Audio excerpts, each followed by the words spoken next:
السلام عليكم حبيباتي ومرحبا بكم معايا في فيديو جديد. اليوم ان شاء الله جبت لكم وصفه اللي هي على الكحبه او السعال، بالاخص الكحبه اللي كتكون عامره وفي هذه الوقيته ديال البرد كتكثر.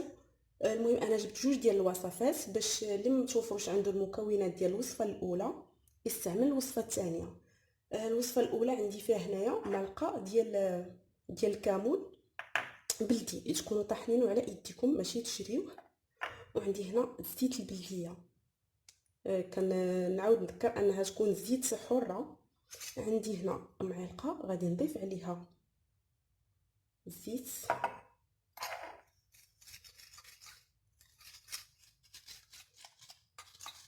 غادي ندمجها هكا.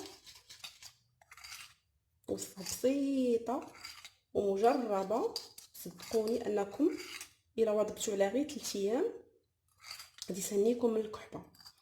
هكا هاد الخليط غادي ناكلو في الليل، غادي ناخذ هذا كامل في الليل ولا غدلي نصيبو واحد اخر. هذا غناخذو في الليل هو اخر حاجه، والنعس تغطاي مزيان باش تسخن. اللي هي عباره على اللفت الابيض. اللفت الابيض البنات ما تستهنوش بالمفعول ديالو على الكحبه لانه عنده مفعول خطير.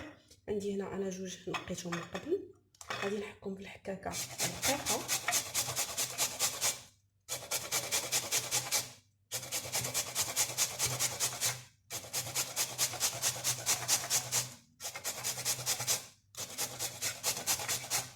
نعطيكم هنا غير الطريقه.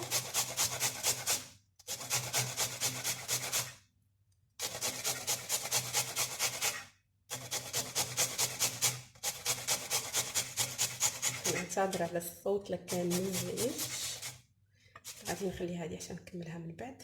المهم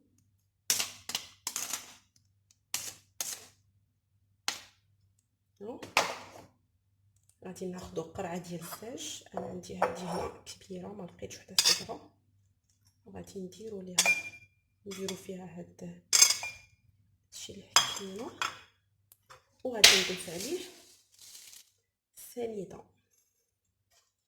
انا هنا مازال ما كملتوش كامل دونك غادي نزيد غير معلقه،